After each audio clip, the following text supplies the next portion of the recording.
में रहते थे। दिनेश एक ऑफिस में काम करता था और शीतल घर पर रहकर घर का सारा काम करती थी। दिनेश और शीतल के 2 बच्चे थे। बेटे का नाम मयंक और बेटी का नाम पिंकी। दिनेश और शीतल हमेशा से मयंक को ही ज्यादा प्यार करते थे और पिंकी पर कुछ खास ध्यान नहीं देते थे। एक दिन दिनेश और उसका परिवार दूसरे घर में शिफ्ट हो जाते। यहाँ वैसे तो सब कुछ बहुत अच्छा है, पर मैं मयंक के स्कूल के बारे में सोच रही थी। उसका एडमिशन भी तो करवाना है। तुम चिंता मत करो, मेरी पास के स्कूल में बात हो गई है। मेरे बॉस की वहाँ बहुत अच्छी जान पहचान है, इसलिए वहाँ एडमिशन हो पा रहा है, वरना यहाँ एडमिशन कराना बहुत ही मुश्किल है। हाँ, पर एक ही बच्चे का एडमिशन हो सकता है। हाँ, तो मयंक का एडमिशन करा देंगे। और मैं कौन से स्कूल में पढ़ूंगी माँ? ओह, बड़ी आई पढ़ने वाली। पढ़ लिख कर कोई डॉक्टर नहीं बन जाएगी तू। आखिर एक दिन शादी करके अपने घर ही जाना है तुझे, समझी? पिंकी बहुत रोती है, पर कोई भी उसकी बात सुनने को तैयार नहीं होता। कुछ दिन बाद से मयंक नए स्कूल जाना शुरू कर देता है। एक सुबह वो स्कूल के लिए निकल ही रहा होता है कि तभी पिंकी उसके कमरे में आती है। देख मेरा नया बैग, नई बोतल। तुझे पता है मेरा स्कूल कितना सुंदर है, कितने सारे झूले हैं वहाँ। सच्ची कितना मजा आता होगा ना तुम्हें स्कूल में। मैडम कितना अच्छा पढ़ाती होंगी। चल पागल, पढ़ना किसको अच्छा लगता है? मुझे तो बस वहाँ झूलों पर झूलना और बच्चों के साथ खेलना पसंद है। ये तुम कैसी बात कर रहे हो भैया? पता है पापा कितनी मुश्किल से तुम्हारी पढ़ाई का खर्चा उठा रहे हैं और तुम कैसी बातें कर रहे हो? मैं तुझे जो बात बोल रहा हूँ उसे बस अपने तक ही रखना, समझी?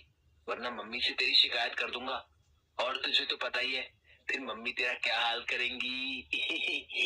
तभी वहाँ शीतल आ जाती है।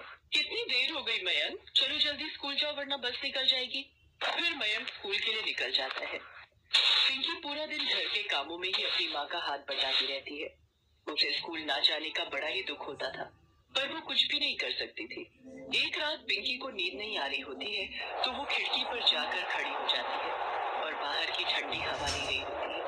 पिंकी खड़ी खड़ी स्कूल के बारे में सोच ही रही होती है कि तभी उसे आवाज आती है, BAT बैट, CAT कैट। अरे ये इतनी रात में बच्चों के पढ़ने की आवाज कहाँ से आ रही है? पिंकी उस आवाज को और ध्यान से सुनने की कोशिश करती है, तो एक बार फिर से उसे आवाज आती है, चलो बच्चों अब अपनी हिंदी की किताब निकालो, मैं आज तुम सबको एक कहानी सुनाऊंगी। अरे ये तो किसी टीचर की आवाज है जो बच्चों को पढ़ा रही है, पर इतनी रात को कौन सी टीचर पढ़ा रही है? पिंकी इधर उधर देखती है तो थोड़ी दूर पर उसे एक बिल्डिंग दिखती है जिसकी एक खिड़की से रोशनी आ रही होती है और उस खिड़की से बच्चों और टीचर की भी आवाज आ रही होती है। पिंकी बिना डरे चुपचाप घर से बाहर निकल जाती है और उस बिल्डिंग के पास जाती है। बिल्डिंग पर विद्यालय लिखा होता है। पिंकी बिना सोचे समझे स्कूल के अंदर घुस जाती है। अंदर एक अजीब शक्ल की औरत रिसेप्शन पर बैठी होती है। वो पिंकी को देखकर बोलती है, तुम्हारी क्लास कब से शुरू हो गई है? चलो जल्दी जाओ और कल से लेट मत आना। मेरी क्लास? पर मैं तो यहाँ पहली बार आई हूँ। कोई नहीं, चलकर देख लेती हूँ। पिंकी ऊपर जाती है तो वहाँ एक और मैडम हाथ में फाइल लिए घूम रही होती है। वो भी पिंकी को देखकर उससे बोलती है, चलो जल्दी जाओ अपनी क्लास में, वरना मैम बहुत गुस्सा करेंगी। पर मैं तो... बातें बाद में करना, चलो अभी जल्दी से अपनी क्लास में जाओ। पिंकी को कुछ समझ नहीं आता कि आखिर उसके साथ ये क्या हो रहा है। वो पहली बार उस स्कूल में आई है, पर सब उसके साथ ऐसा व्यवहार कर रहे हैं जैसे वो उसी स्कूल की बच्ची हो। पिंकी क्लास में घुसती है तो उसकी आंखें फटी की फटी रह जाती हैं। वहाँ एक चुड़ैल भूतिया बच्चों को पढ़ा रही होती है। पिंकी जोर से चिल्लाती है, बचाओ! शोर मत मचाओ, दिख नहीं रहा बच्चे टेस्ट कर रहे हैं और तुम इतनी लेट क्यों आई हो? चलो चुपचाप अंदर आकर बैठो और कल से लेट मत आना। पिंकी को कुछ भी समझ नहीं आ रहा होता कि वो क्या करे। डर के मारे उसकी वहाँ से भागने की हिम्मत भी नहीं हो रही होती। अब क्या बाहर ही खड़े रहना है? सुनाई नहीं दिया? बोला ना अंदर आकर बैठो। चलो जल्दी आओ। मैडम। पिंकी चुपचाप अंदर आकर एक खाली सीट देखकर बैठ जाती है। पिंकी की सीट पर पहले से ही एक नया बैग, नई बुक, नई बोतल और बहुत सी चीज होती है। वाह, ये बैग तो कितना सुंदर है। ये सब तुम्हारा ही है। चलो अब जल्दी से तुम भी अपनी कॉपी किताबें निकालो। पिंकी अपने बैग से कॉपी किताबें निकालती है और बाकी भूतिया बच्चों के साथ पढ़ने लगती है। चुड़ैल टीचर बड़े ही प्यार से बच्चों को पढ़ा रही होती है।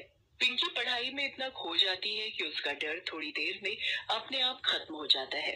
वो पूरा ध्यान लगाकर चुड़ैल टीचर का पढ़ाया हुआ समझती है और उसे वहाँ बड़ा ही मजा आता है। क्लास खत्म होने के बाद चुड़ैल टीचर सबको टॉफी भी देती है। Thank you madam. अब कल टाइम से स्कूल आना, ठीक है?